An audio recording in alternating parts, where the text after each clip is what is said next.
Hi, this is Dr. Sheets. Hope you're having a good day. Today I'm going to talk about Chapter 11, Database Performance and Tuning and Query Optimization. I think I've said enough times throughout the semester how important performance is. If your system doesn't run fast enough, users aren't going to want to use it. And if users don't want to use it, then it's not going to be used. And so performance is really important, and it can be a problem in databases. I think we saw the other night how you can't even run a query in the timetable of classes on the Virginia Tech website for all of Blacksburg classes. And the reason is because that will cause problems in the performance of the database. So they just capture that query and won't even let you run it. And that's part of maintaining the performance of their other queries, is not letting queries like that run. It's part of tuning. Anyhow, so that's what we're going to talk about tonight, and it's Chapter 11. So away we go. Well, we're going to talk about the basic ideas of what tuning really means, then take a look at some queries and show how indexes really make a difference in how long it takes for a query to be executed. And then we'll look at some ways to try and write some SQL that is a little more efficient. I admit that sometimes we might want to rely a little bit too much on the optimizer to save our queries. But if we do a good job of writing designing our keys and foreign keys, and then we write indexes on those keys and foreign keys, we're probably going to be in the ballpark in terms of good performance. But we'll see some things that you can do that will slow your queries down, even though you might not think they would, and they seem reasonable, but they can really impact performance.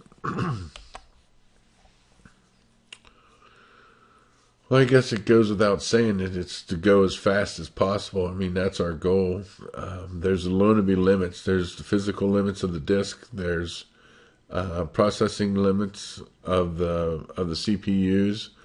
And so what tuning is trying to use the parameters that you have to reduce responses and for your queries. And some things are overall issues that you do throughout the entire data set. Other things are things that you do for individual pieces of it. And so really what you're trying to do is come up with the minimal set of bottlenecks and let things run as fast as possible. I think one of the things I mentioned to you before was we, in our power billing system, at the end of every month, part of the final step was to put each table in its own table space with enough contiguous disk space in that table space such that the next month's worth of data was going to fit in there, and then plus a little bit. That way, there was never a problem with how fast our database would execute. Because there was always the exact same amount of open space right next to the space that was used previously every month. And that's why it performed the same all the time. And it was fast enough, even though I'm not sure I would call it fast. But it was plenty fast from a user perspective. But anyhow, this is what you're trying to do, is you're trying to look at what's happening in your system and then eliminate the things that are slowing things down. Or if you can't eliminate the bottlenecks, try to reduce them as much as possible. So here's the kind of things that you can do. The biggest thing is managing the disk. You know, as we move to solid state devices, things are really getting faster and faster. I just saw one I just saw one the other day that was really fast. It was so beautiful. But the things that we have to do are we have to worry about the client and the server, and we have to make them both go as fast as possible. I mean, if the fastest thing, the most important is fast disk drive. That's our bottleneck in almost all situations, and somehow we have to manage that as much as possible. And solid state devices for the client, I think, are the best way to go as they get bigger and faster. That'll be more and more viable. On the server, RAID technologies, other interfaces that do high speed, high capacity, high redundancy kinds of storage are really needed. And database servers are really significant machines in terms of the amount of disks and things that they control. Well, we also run operating systems, 64-bit in most cases. Do some tuning of our networks. This is a big deal. A lot of times we have dedicated networks just for the purpose of our systems. The ones that are really important and the ones that are widespread. Finally, in our application, the part that we have the most control over with as designers and developers, right? The rest of these things are more configuration management people's control, is to optimize our own SQL and then make sure that the DBMS on the server is operating at its optimum. That we've understood how it uses table spaces and how it makes contiguous disk space, and that we're employing those tools and getting the most out of our DBMS. That's what we want. It's made to perform. Our job is to get the speed out of it. Well, the SQL on our client side is probably the thing that we should be trying to work on, to make sure that we are trying to think about how our queries are going to be operated, or how are they going to be solved. When we send a query in, what's going to happen to it? It's going to be parsed, and then it's going to be a query plan is going to be developed. We want to make sure that what we're thinking about in our queries also take into account how many resources it takes to do that query, and whether it would be easier to do it in some other way, to write the same equivalent SQL, but have it use fewer resources. Now, that's what the optimizer is supposed to do, and up to now, I'm sure you're saying, hey, I'm just happy when I get my SQL to work, let alone be the optimal it can be. But hey, that's where we need you to get to this idea that you're thinking about the possible ways you could write your query and which one of those ways should perform better. And we'll talk about that with indexes here in a few minutes. And to put in a plug for the ACIS 5524 advanced database, we do some show you how to use relational algebra to evaluate query plans. And I guess we have some of that stuff in flux right now, but that's a very interesting way of saying, here I have these 5 different ways of solving this query. Which one is going to be the least cost? And they're all 5 will give me the same answer. How do I know which way to solve or to produce the result set if I'm the DBMS? And so I think that's a really interesting question, and good for you to think about when you are writing your SQL on your client side. Well, the The DBMS has a whole set of tuning features that we can use in terms of clustering tables together that occur together, or and what that usually means is taking the rows that go together, sort of like the invoice and its lines, and putting them together in the same place, so that whenever you access the invoice, you also get the lines because they're on the same disk page. Or not there because they're not in the same table. They're in the same table space or cluster space, but so that you get those things whenever you access one or the other. Anytime you access the line, you get the invoice, that kind of thing. Well, all of our data are stored in data files that are managed completely by the DBMS interacting with the operating system. They're totally out of our control. We have no idea. We don't have. It's not that we don't have any idea. We can tell it what we want it to do. We can tell it when to extend the data file and to how much space to grab when it does do an extension. And we tell it how to group different tables together, like I was just saying about indexes and its lines. That things that are normally going to be accessed together, we often try to store together. And this is all behind the scenes of the programmer's view of the database. The programmer is just using SQL to interact with the database. Now, they could be making some specifications, as we'll see later, with hints for the plan that are driving which query plan should be used. And I think those are some interesting SQL statements that we'll see a little later, but are not all that usual. Usually we trust the optimizer. We create the indexes and trust the optimizer to use them when it's appropriate.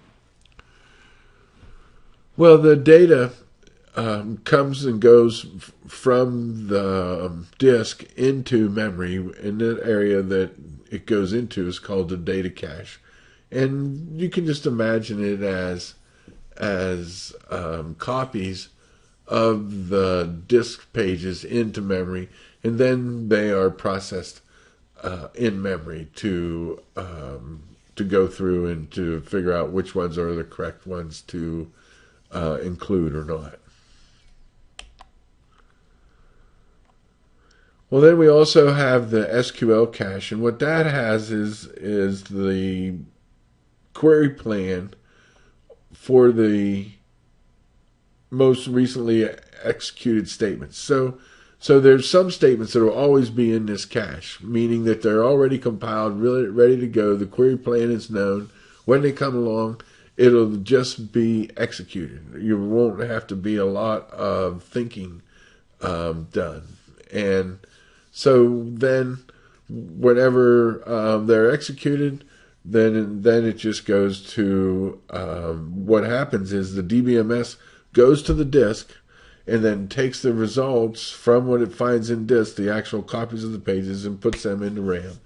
And this input-output request just continues to do this, to write the data from the disk into RAM until the RAM is full or the query is satisfied, and then it gets into some more swapping processes and things like that. So there's no the data cache that is processed in memory is much faster than any data files, and what we're really trying to do is in these I/O operations that make up a query plan are where we have to save our time. And so if we could do something that would allow us to read fewer bytes from the disk, that would be better. And that's what indexes help us to do. Well, so this is sort of the graphical view of what's happening. Right, so here we are out here in our client computer where we write our SQL. This is the kind of thing we saw last time in the online survey system, right? The SQL comes in, It comes into the DBMS's listener.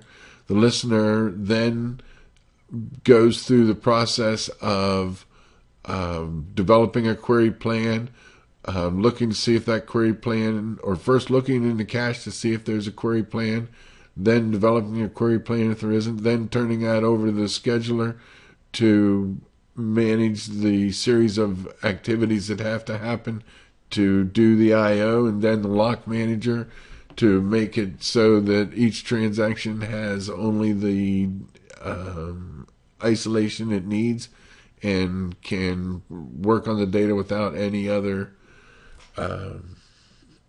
transactions interfering. And then finally it comes to the optimizer, where the optimizer will take the query and try to figure out what is the best query plan to solve this query, or to develop this result set, and then develop the and then execute the plan to bring the data from the actual disk from the database into memory, where it is then processed.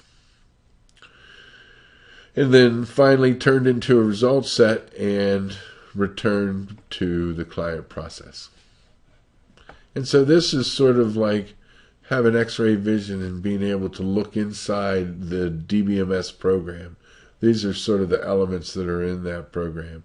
And then here, where you can imagine there's multiple user processes that are active at any one time. And that's where the multiple transactions come from. And that's one of the main reasons we have database, is to handle concurrency, which of course we just talked about in the previous lecture.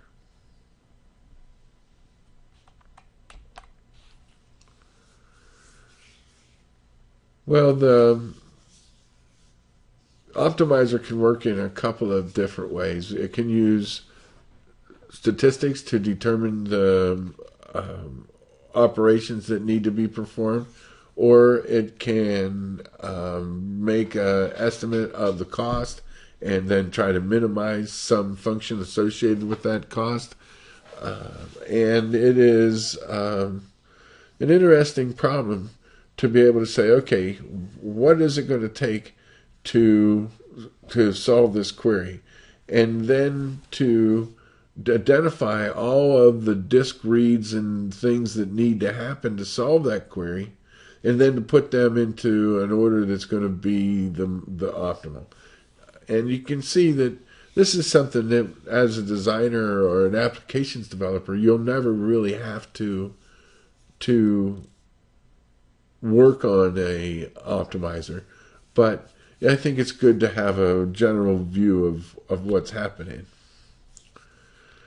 So most of the time we have automatic query optimization. This is where the DBMS rewrites your query to be an equivalent query, and then comes up with the most cost-effective way it believes it can solve that plan, and you don't really have to do anything. But it's also possible to give it to configure it yourself, and then you can have a query plan that is designed by the actual user. Now, I think most DBAs would be the people that would be doing this, and you would only do it, I think, when you have any kind of, or when you have some kind of serious performance problem and you think you have a better solution. And there may be situations where you can do it, but most of the time I think you're going to go with automatic query optimization. One of the ones, maybe manually, you're just going to specify, these are the queries that I want you to keep always in the cache. Things that I know that I'm going to want to execute on a very regular basis. That way, whenever they come up, they're right there to be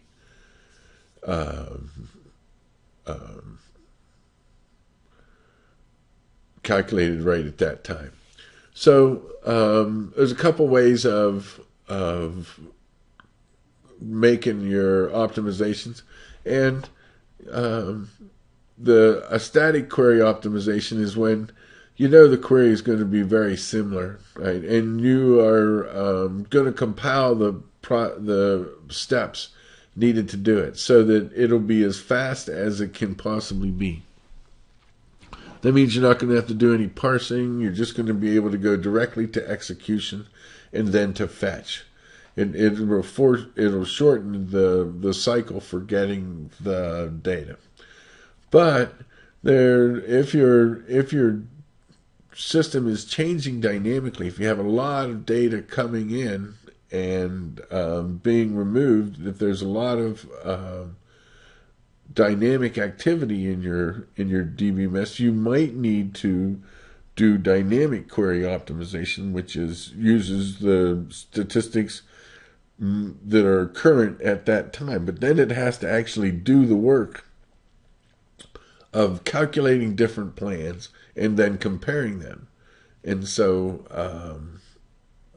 it's not as ideal, but sometimes it's necessary. Well, the system keeps a number of statistics associated with what's going on in the DBMS. How many rows are processed? How many bytes are associated with those rows? How long does it take? What's the estimated CPU cost? Things like that. So that kind of information is generated and saved and then used for calculating what is going to be the optimal query plan. And so the idea is we're going to have this data, and then we're going to have with it a set of queries that are going to tell us how well those individual queries worked with this particular data. And so we'll be able to use that at runtime to be able to say what plan we're going to use. And this is the kind of once you pick a dynamic algorithm that the DBMS optimizer is going to be doing for you. It's going to use its rules that it has to decide which query plans to execute, and then those query plans that it chooses are going to have a performance characteristic. Most of the time, it's probably going to pick the correct plan. Well, here's some examples, like the number of tables, how many indexes and columns from the indexes are used, how many rows are processed, what kind of disk blocks are used, or some sort of estimation of CPU percent resources. That's what we'll see when we get to the end. We have a little example that sort of tries to get at the idea of how important indexing is for increasing the speed of your database. It really makes a significant difference. Well, query processing proceeds in 3 steps. First, there's parsing, where the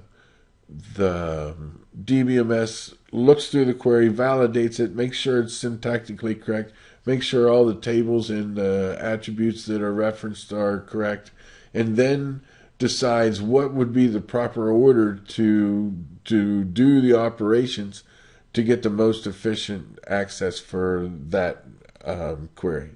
So then once it's made that decision, then it just passes on the plan to the execution phase, where it does the actual work of using the operations defined, gets the data off of the disk into the data cache so that it can be processing.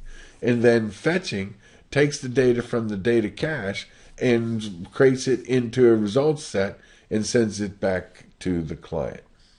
So this 3-step process of parsing, executing, and fetching is how your queries are processed within the DBMS, which is, of course, just a big program that we saw sort of a diagram of there a few minutes ago. So this is sort of the logic of query processing. So here we are out here on our desktop, and we send in some SQL.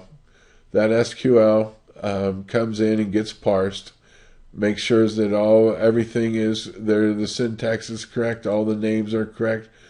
Does this account have the right access to all of the data to do the kind of work that it's trying to do? And then create the access plan. And once the access plan is done, it is then stored in the SQL cache, and then the execution phase does the work to bring the data from the disk into the cache, and then the fetching phase takes the data from the cache, creates the result set, and sends it back to the client. That's a nice, I like that picture.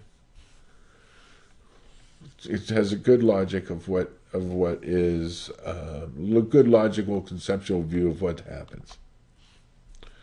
So what do we do in SQL parsing? We break down the query into smaller units.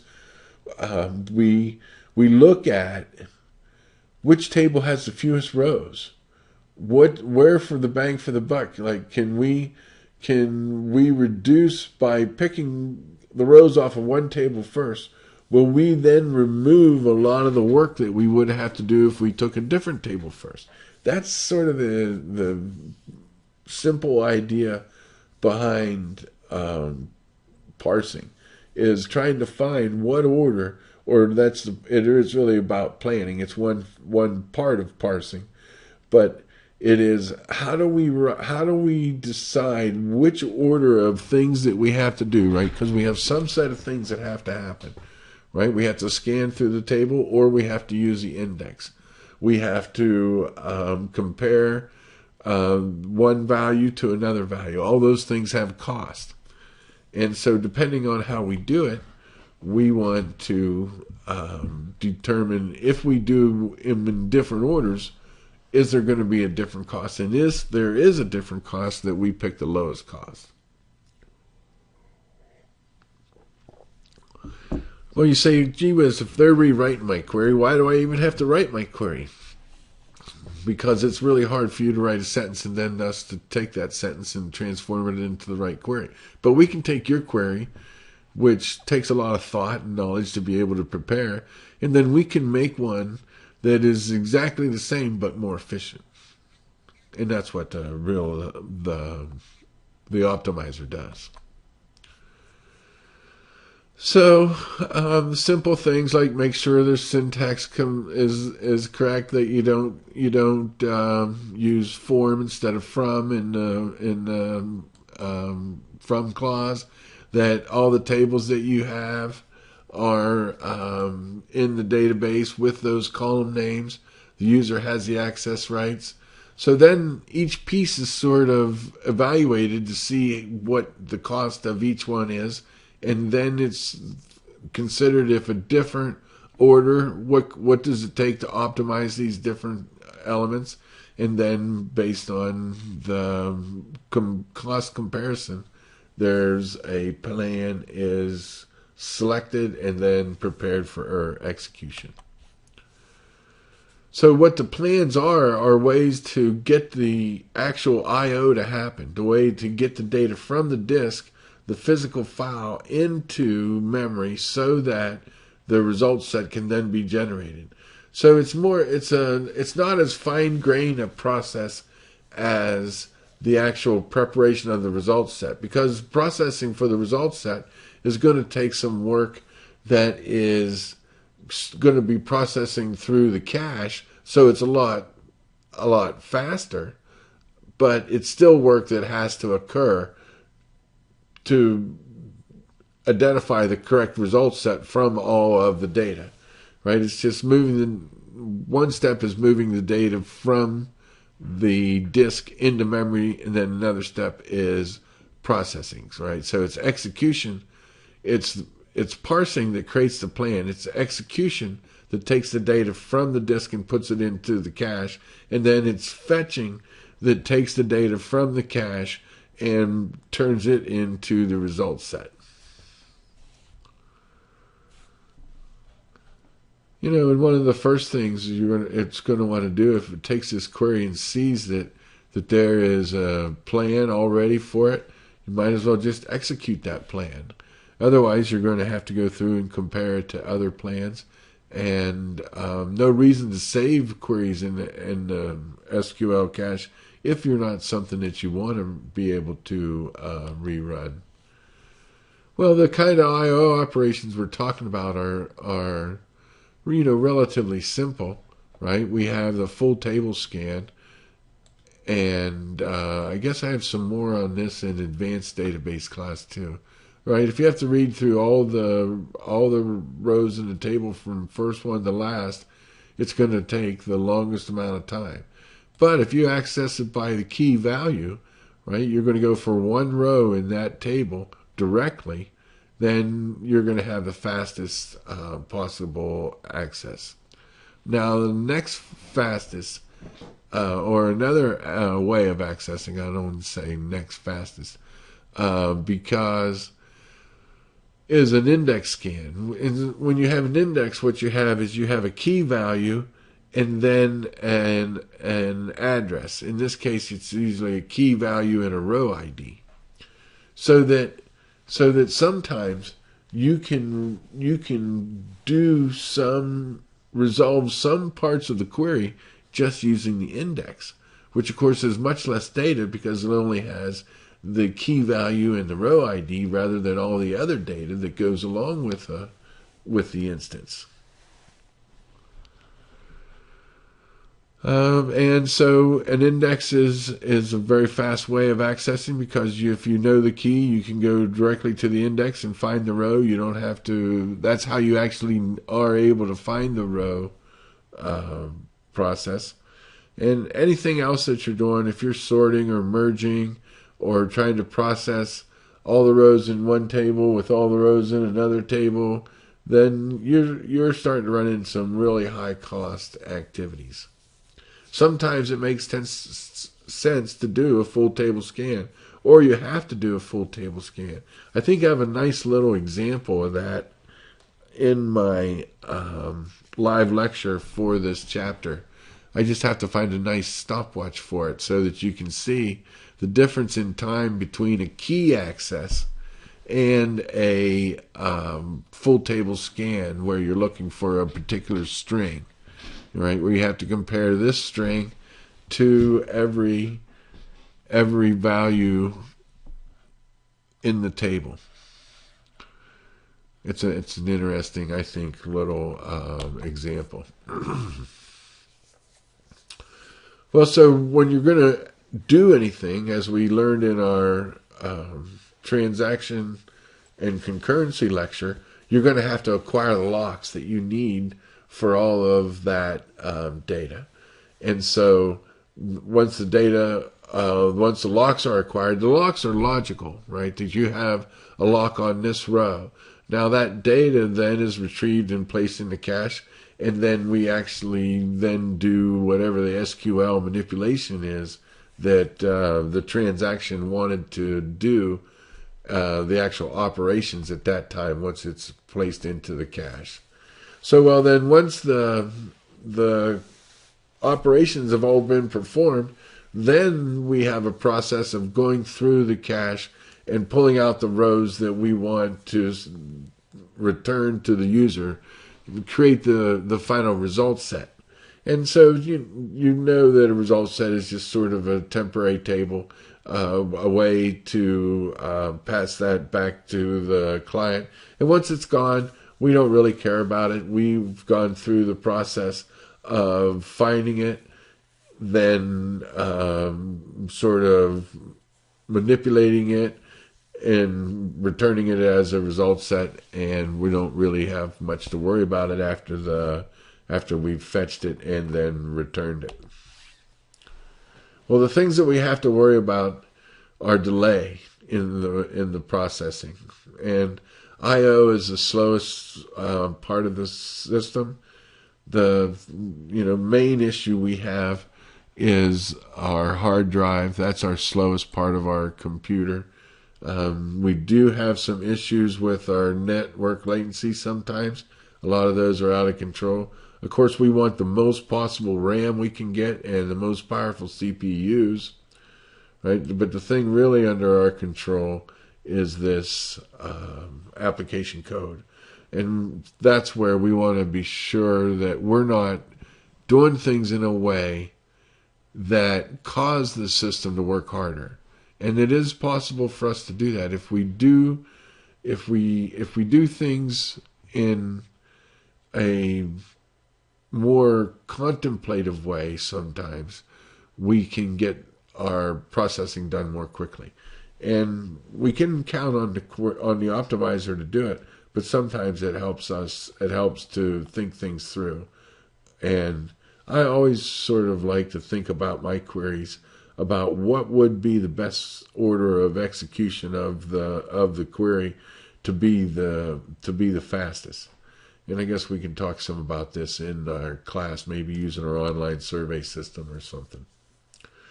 Well, the only way we can get fast enough access is, well, I guess we could possibly have enough hardware, but indexes are our secret bullet, our silver bullet for getting data and for having things sorted and supporting our join operations. Because if we have these indexes, imagine we have the customer in the order table, and so we know that we have a key and foreign key value, and what we want to find are all the matching rows in both those tables. So what do we have to do? If we have an index on both of them, on the key and the foreign key, the key of customer and the foreign key of customer and order, we can find the list of row IDs without ever looking at the data associated with the table. Right? Isn't that cool? I think that's cool because, if you have an index, what's it going to be? A key value. How long are key values really going to be? And then how long are row IDs, right? You don't have a lot of data compared to, maybe you have 150 bytes of student data, maybe even more. If you're talking about an instance of student. So indexes really make a lot of difference in speed, and they provide support for all of the joins that we've built into our system. And sometimes, if you're thinking, you can write a query that will be very fast because it is taking advantage of the join capabilities that are implemented in our indexes. It's always more efficient to use an index than it is to scan all the rows in the table sequentially. That's always true. Now, it can take longer to hash a table, but I guess that's another thought. Well, data sparsity is the number of different values in a column might possibly have. So if you think about all the students at Virginia Tech, there's a lot of different values in the country table, but by far the most occurring entry is U.S. So what would be another example of where we have a column but it doesn't have much variation? Its data sparsity is low, right? It has a low number of values that the column can take on. So its domain is restricted. It has a small range of values that it can take. And then indexes are implemented in different ways depending on the DBMS and depending on how it's used. Now we'll cover hashed index, B-tree indexes, and bitmaps in ACIS 5524 in real detail, and talk about how the B trees are balanced and why it really makes for an efficient way of accessing our data. But usually what happens is we just tell the DBMS that we want an index, and then the DBMS determines how it wants to keep it, whether it wants to keep it as a B tree or a bitmap. So the idea of an index is that, so you have some key value, which is this is now the index key right? Here our index key, and this is our state index. So our index key is this 2-code abbreviation.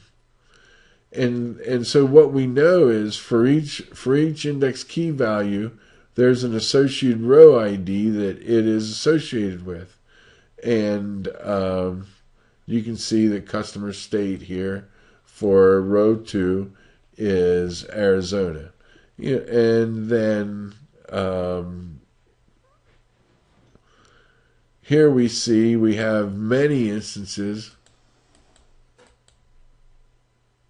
5 instances, where the code of Florida is given in the, and so we have 5 rows that go with Florida. So you can see how quickly it would be to say, okay, have me find all of the rows associated with Florida. It's just you just go right to the index. It gives you those 5 row IDs. Then you go row ID by row ID into the table, and you have made very quick access, reading only 5 times versus here we have this table. If you had to read all the way through it to know if this column contains Florida or not, which you would, or contained FL or not, you'd have to look at every instance and ask yourself, is this string in this field FL, right? And if it's not, then you'd skip it. So this is the idea of an index, where you have some kind of key value, and then you have some other row ID that goes with it. And it makes things faster because the data that you need to make up the index is much, much less than the data that it takes for the entire customer table.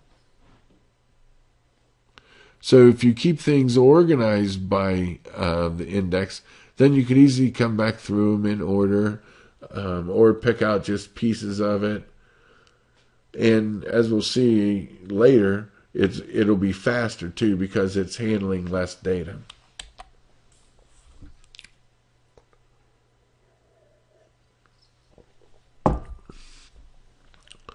Well, so here's the idea of indexing. In a B-tree index, the beauty of B-trees is that they store every time you make a decision. Every time, if you ask yourself, is the customer name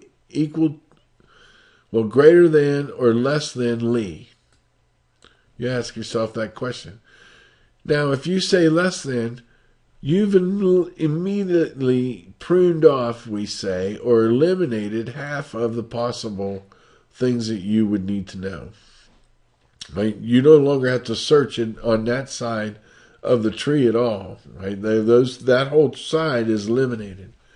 Right? So now we come down and we search. We ask, is the thing you're looking for greater or less than the prince?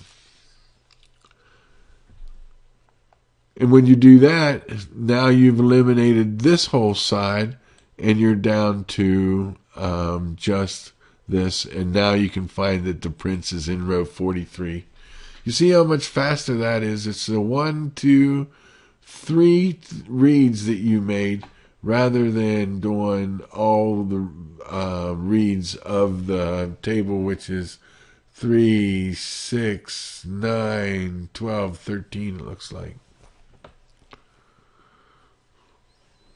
So that's how the index works. And then once you get down to the leaf, that's where the actual row values are stored. But then you just look through those row values and you know you find the data for the one that you want. Or you find the one you want by name, and now when you go to the table, you go just for that one row, which we know single row key access is the fastest possible access we have. Well, with a bitmap index, things are slightly different, or significantly different. What we do is we take our attribute, in this case region, where it has 4 classifications. usually is how this is used. So you can either be in one of them or none of them, or you can, but you can't be in all of them. And so, are you in the northeast, the northwest, the southeast, or the southwest? If you're located in the northwest, then you have a key value of, or you in the bitmap index, this bit, the bit for northwest, gets a 1, and all your other bits get a 0.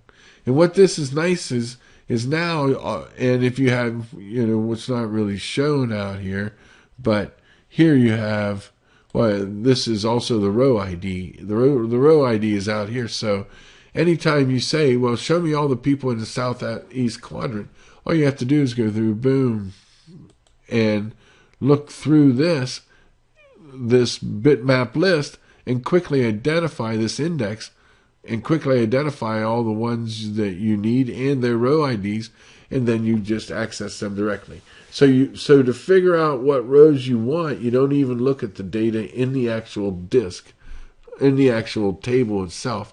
You only are looking at the data in the index, and that is the proper way, or the ideal way, for indexes to work.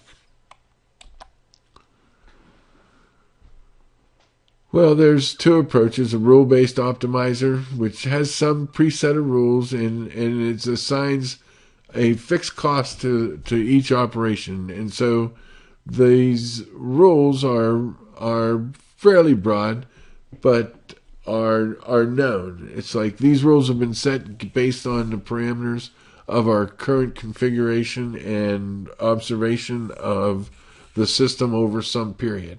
So they're not just sort of random rules, but they help the optimizer to know what to do. And then there's other cost-based optimizer rules where we use statistics about the objects to determine which ones should be handled first and what are the total cost of the particular query that is under consideration.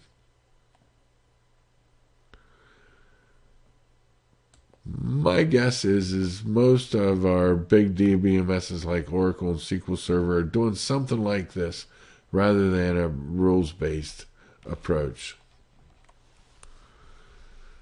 Well, so here's some ideas of the access plans, and you can see that sometimes the way you do things is going to generate more cost than others. So under Plan A, there are 3 steps: 1, 2, and 3.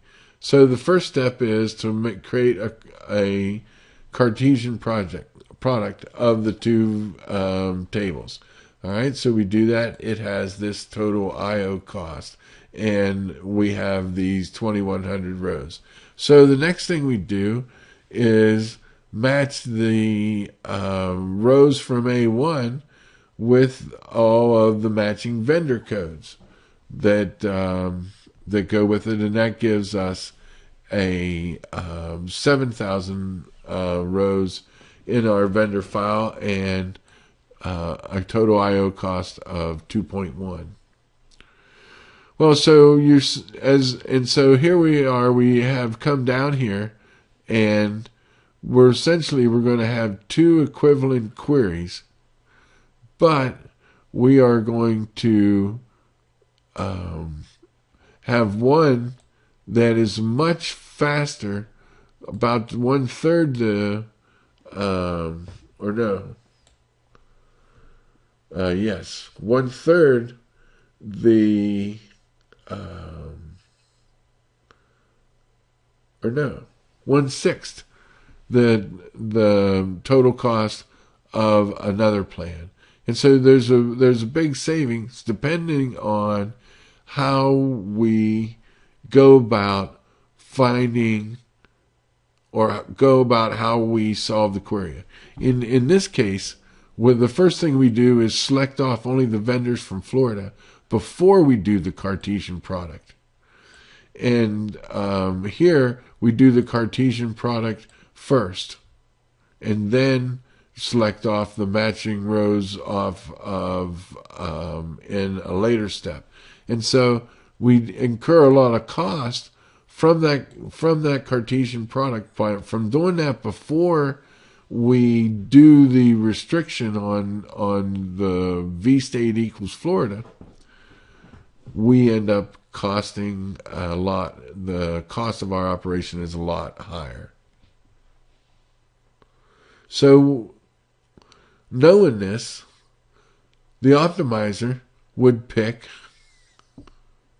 query plan B, because both are going to give us the same result set, but one query plan is going to operate much more quickly than the other. Well, hints are things that you can send to the optimizer and tell it to do things the way you want rather than the way it wants. And I would caution you on this idea until you have a little practice at it. But so here's the idea, is that you can tell the optimizer to minimize the time to process the entire row set. Or you can say, give me the first rows, optimize that time, and usually I get those back, and then you continue to process while I'm showing the first set of rows, and the user doesn't really know how long the entire query took. Only that they were looking at some sort of data in a relatively reasonable point of time. And then this is one I think that makes more sense than the other two, is to be able to say, use this index. But here it says you're forcing the optimizer to use the index, and chances are it's going to be smart enough to use the indexes that are appropriate. Remember, this optimizer has been under development since the 70s, and it's been getting better and better over time.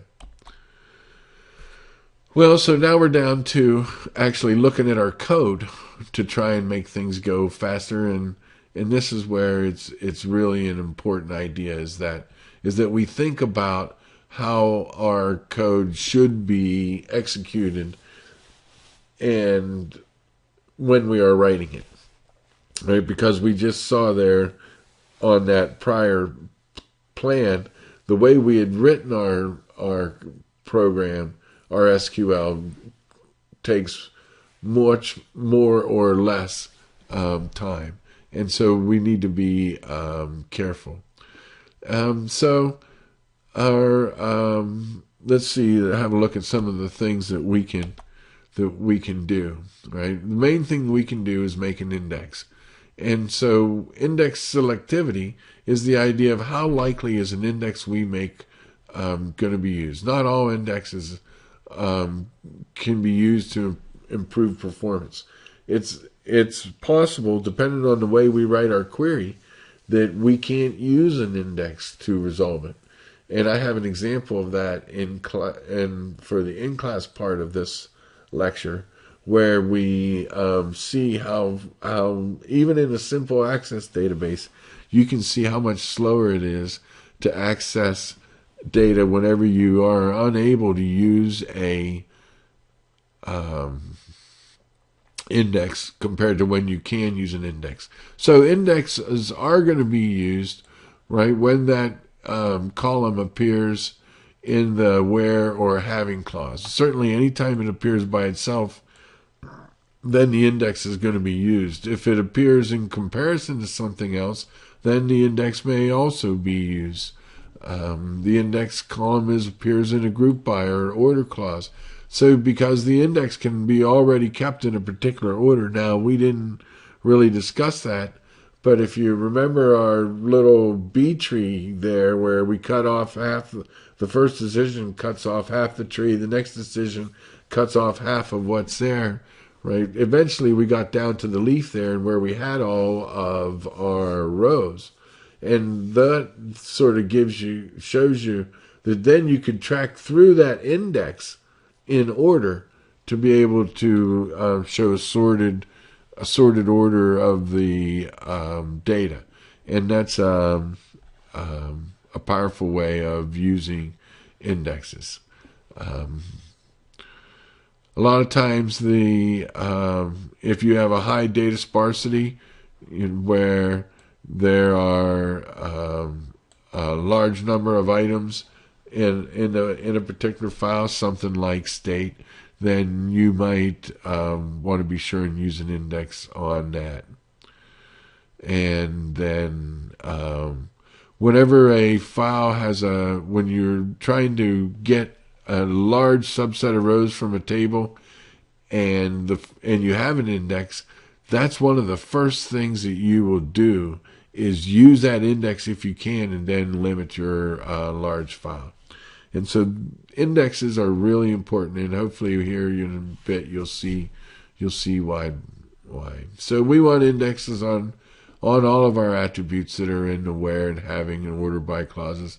Ideally, we'd like to be able to have many of our joins actually happen in the index, rather than having to actually look at the data to do the join.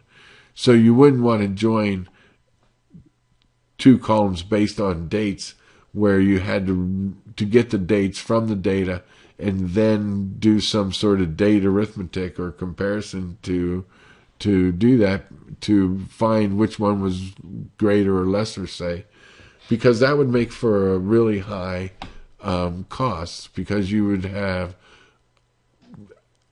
attributes that wouldn't be indexed, and then you would be applying a function to those attributes beyond not being indexed. So it would be a very slow operation. And so all of our primary keys and foreign keys should have indexes. Then the optimizer, anytime it sees a join operation, say we have a join operation between customer and order, where the customer ID is a foreign key in the order, it will know to be able to use that join to restrict the rows very quickly.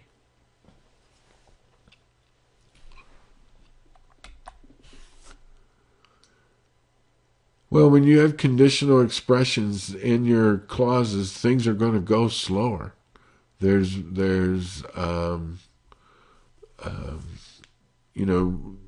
no way it's not going to. There's going to have to process all of the rows to find if they meet that conditional criteria, and that's just part of what has to happen.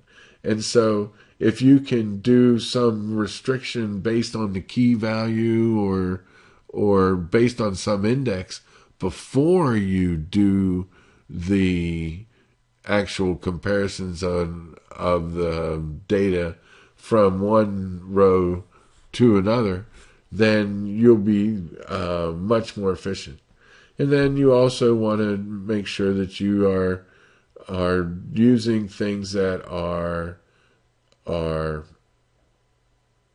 literal. You want to use constants if you can. Numeric comparisons are always faster than strings or dates or null comparisons. Just little tricks that you can use to have SQL that's a little bit more efficient.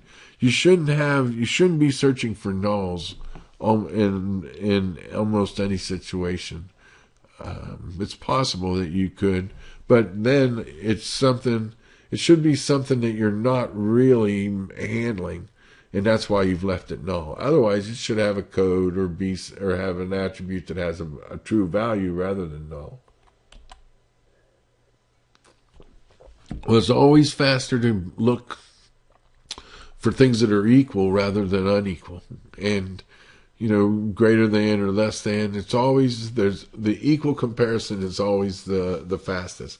And I don't know if you remember your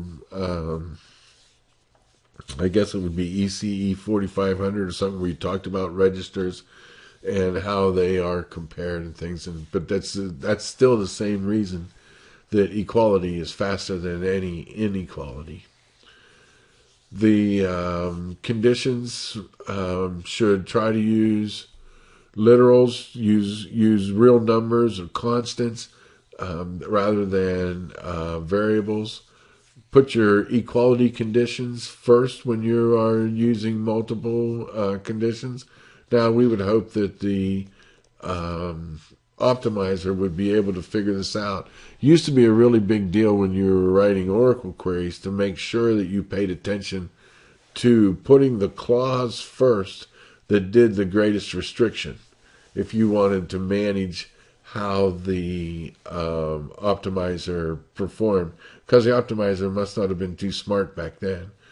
Because if you put the ordering wrong or different on two SQL statements that were sort of similar, and you change the ordering of the clauses or of whether the equals things were done before the other comparisons, you could sometimes really see a difference just in the way that the query was changed, the types of comparisons it was making. So let's see. One other thing is don't use not very much, right? Because if you're going to use not, you're almost always going to have to do a full table scan. This is another good one. Put the thing, if you have multiple conditions, the one that's going to be true and likely the most restrictive should come first. And if you have multiple ones that are true, pick the one that you expect to be the most restrictive. That once that condition is applied, then there will be fewer rows than if you applied some other condition first. Well, sort of your little process for identifying queries, figure out what is needed in your use case, or what is the process that you're trying to use your data for, and what computations are needed. Then identify with those source tables, figure out how to do the join. Should be easy for you if you followed all of our ER diagramming rules. And then write your where clause, and then determine if you need to do an order by on your statement. And I think we've had similar types of recommendations back in our chapters on SQL and advanced SQL, right? Just something to make you think about it again for another reason. Now you're thinking about this stuff so that you can think about different statements are going to have different execution times. So you should write your statements so that they are going to have the best response times. Or, like I said in our billing system, we went for consistent and good enough response times rather than really fast, although we couldn't go any faster. I can attest to that. Really fast and intermittent, kind of.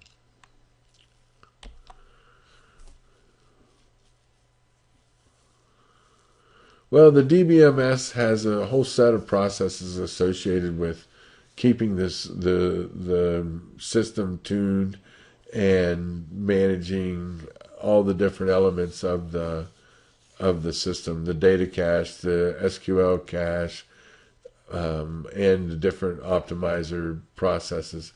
This is the idea of getting the data into memory, and then both into memory and then back out from memory back out to the disk. And this is the part that how you put your data on the disk is going to be the thing that makes the most difference. Our goal is to try and have enough memory in these servers so that we can store large portions of our database in the primary storage, if that's possible, right? And we don't have to go to our physical storage, our disk.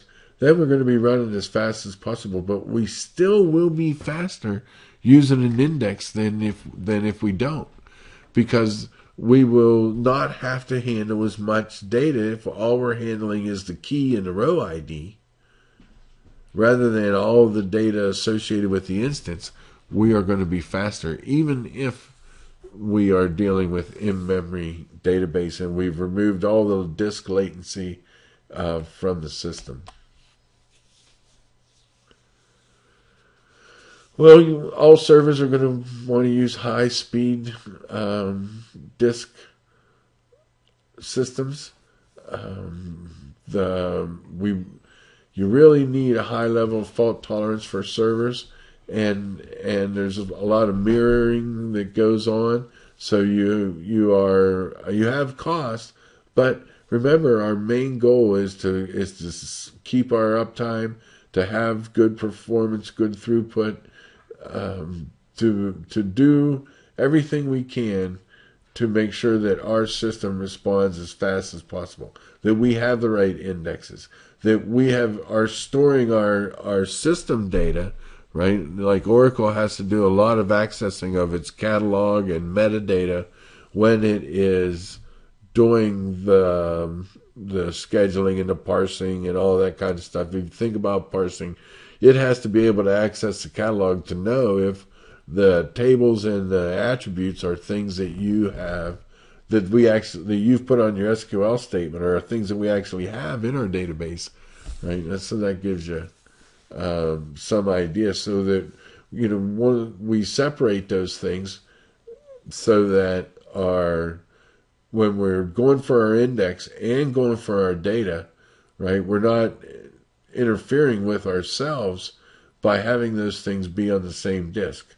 Because if we did, they would have to thrash around and jump back and forth between those tasks.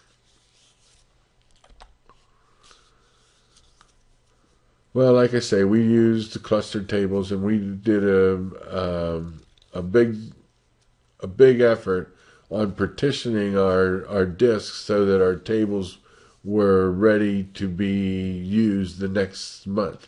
That way they always had enough space so that the new month's data would fit into the existing disk space allotted to that table. Another thing you can do is denormalize. I think you need to be careful with that, and I would say only denormalize when necessary and shown to be a problem. Sometimes you can do things like, if you have a derived attributes where they're computed, or if you're creating sums or calculating mins, you can store some of those values, but it has to be on things that aren't changing.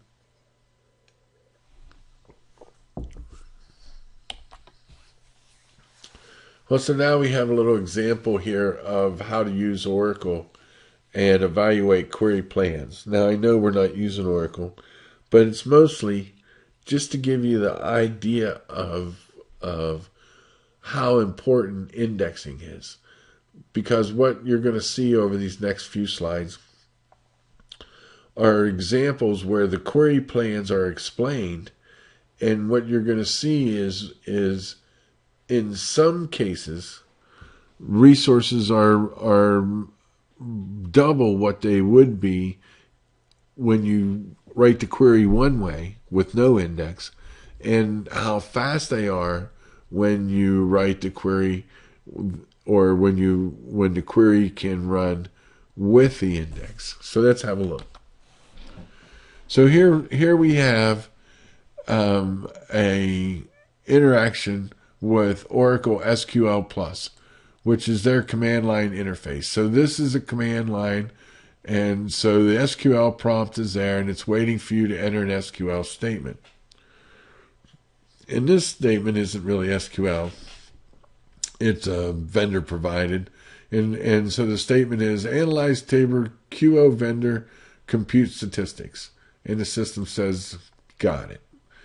Then we say, explain the plan for this query. Select star from QO vendor, where VName is like B order by V area code. And that's B %, right? That must be the wild card for any character after the B. All right? So Then the system comes back, because remember we said explain the plan for this query. So then it says, okay, I've done that. So now what we do is we select show me the plan. And what we're just looking at here is to say, what was the total CPU cost and the bytes processed of this plan? And just remember, it was a 4, a 4, and a 3, right? We had to do a full table access. We had then to do a sort by. Remember, we have no index on area code or name, even though I doubt we would put one on name. I probably wouldn't.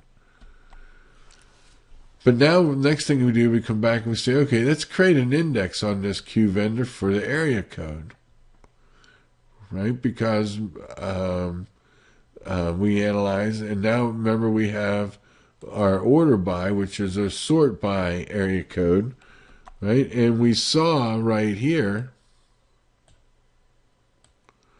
that there was a sorting process, and that sorting had a cost of 4 whenever we don't have an index. So now when we do have an index and the query plan is explained, when we select it out, we see that the total cost is much lower. And the reason is because now what we're doing in this step is under this table, we're going through it directly by row ID, in order by row ID, rather than by doing the full table scan. So where here we saw the total cost was 4, here we see the total cost for this statement is 2. And then we see how the cost was broken out. And it was broken out by the finding the rows in order, and then also by doing the index full scan versus the table full scan, which was much slower to scan the table than it is to scan the index. And so you see there's a lower cost of CPU percent from using the index on area code.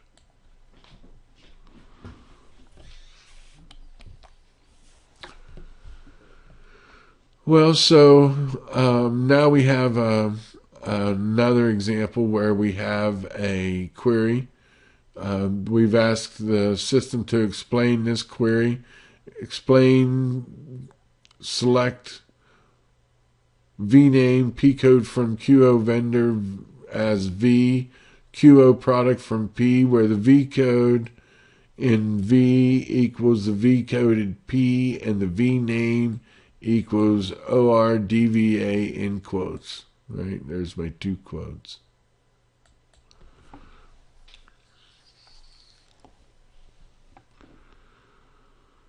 All right, so we have, what happens is we have a total cost of our query of 6. We have a full table.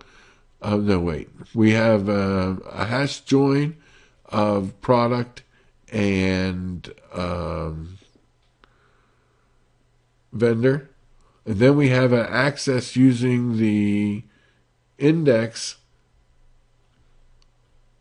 of vendor,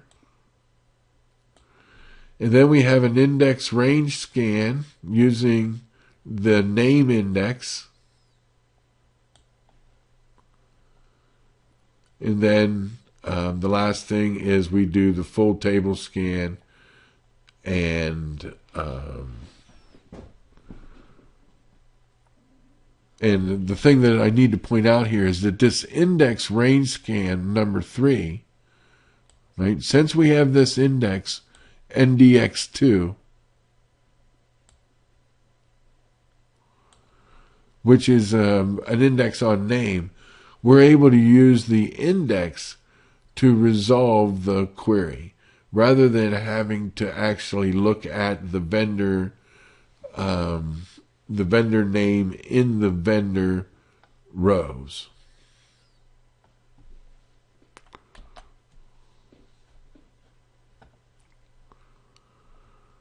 Right, so now here what we're doing is the query where what we are doing is, instead of just being able to use our index, we are adding a step where we have to use the upper function on our index before we can then compare it to the value. And you can see that just adding that function made for a much higher query cost also, rather than the query where we just made the straight comparison. And so this gives you sort of an idea of what query plan evaluation is about, and what the optimizer is doing. It's creating several different query plans and then picking the one that fits your query the best. Here's another example where we have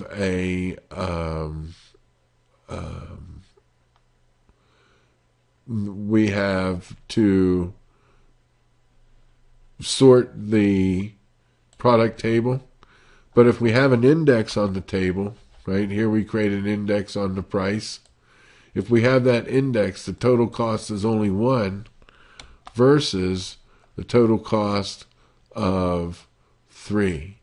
And so we've done it in 1/3 the time, looking for the maximum of the price by being able to use the index full scan min max rather than having to use the actual table itself.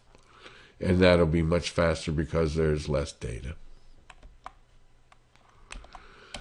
All right, well, Oracle also has a query plan evaluator sort of visualization tool so that you can get a feel for different query plans inside of Oracle. I think this is an interesting way of looking at the world, and this is how we use relational algebra.